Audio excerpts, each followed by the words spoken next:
திருவண்ணாமலை அண்ணாமலையார் கோவிலில் கார்த்திகை தீப திருவிழா கொடியேற்றத்துடன் தொடங்கி நடைபெற்று வருகிறது.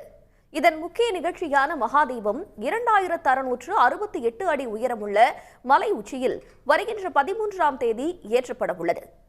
ஒவ்வொரு ஆண்டும் மகாதீபத்தின் போது பக்தர்கள் மலையேற அனுமதிக்கப்படுவர்.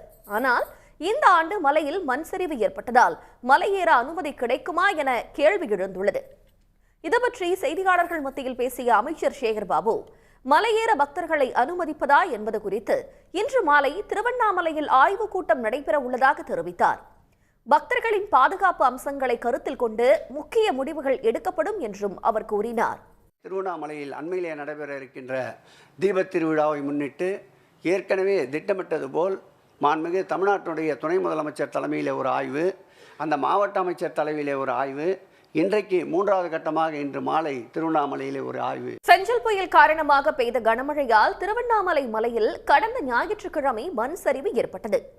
வஉசி நகரில் ராஜ்குமார் என்பவரின் வீட்டின் மீது மண் சரிந்து பெரிய பாறை விழுந்ததில் குழந்தைகள் உட்பட 7 பேர் பரிதாபமாக உயிரிழந்தனர்.